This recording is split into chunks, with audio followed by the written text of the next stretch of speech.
Okay, so what if I told you that everything you think you know about getting faster is wrong? Seriously, what if the real secret to running faster is to actually run slower?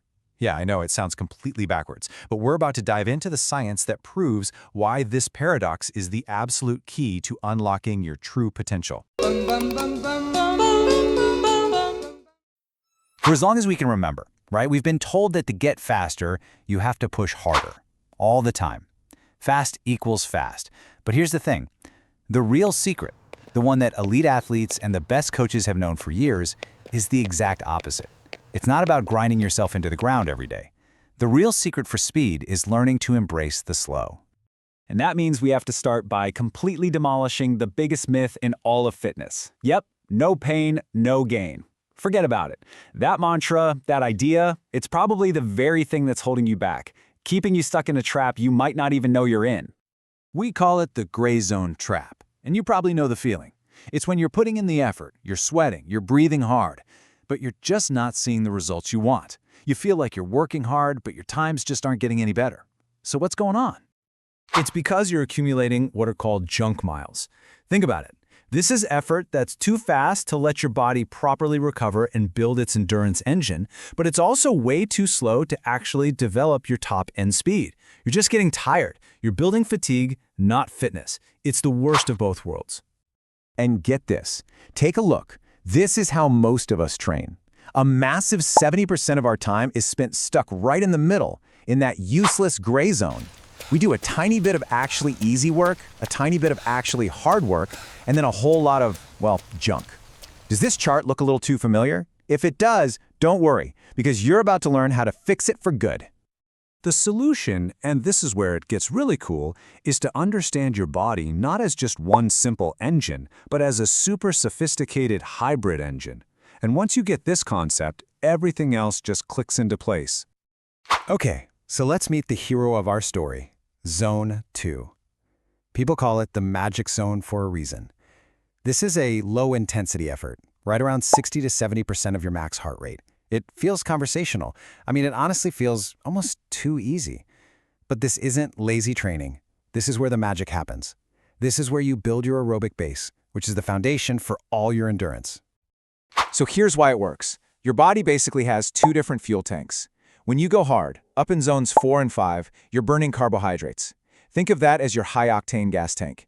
It's super powerful, but it's also super small. You've only got about 90 minutes of that fuel.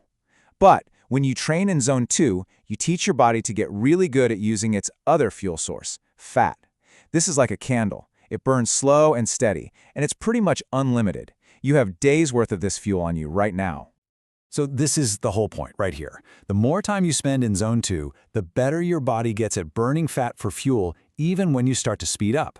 What does that mean? It means you save that precious, limited carb fuel for when you really need it, like that final kick in a race. You literally become a metabolic machine. So how does that work on a cellular level? Well, it all comes down to these little guys, mitochondria. Yeah, you probably remember them from high school biology class, the powerhouses of the cell. Turns out that's not just some random factoid, it's everything. They are crucial for performance, for metabolic health, even for how long you live. And the more you train in zone 2, the more of them your body builds. Here's an easy way to think about it. Your mitochondria are like tiny energy factories. Every single time you do a zone 2 workout, you're basically putting in an order to your body to build more factories. More factories means you can produce way more energy, way more efficiently. And the end result? You can run faster, for longer, and the whole thing feels easier. That's the game changer. Now, this isn't just some interesting science theory. This is the exact training principle that the best endurance athletes on the entire planet live by. It's called the 80-20 rule, and it's how the pros actually train. Just look at this breakdown. It's kind of stunning when you see it. Elite athletes spend 80% of their training time in that easy aerobic zone 2. Only 20% of their week is spent on the really hard stuff, the intervals and sprints. They build a massive, massive foundation, and then they just sharpen the spear with a tiny bit of high-intensity work. Think about the greatest marathoner of all time, Eliud Kipchoge. He is not out there hammering every single run. The vast majority of his training, that full 80%, is done at a pace that would probably feel shockingly, almost absurdly slow to most of us. He's building his engine, day in and day out. Okay, so you're probably asking, this is awesome, but how do I actually find my zone 2?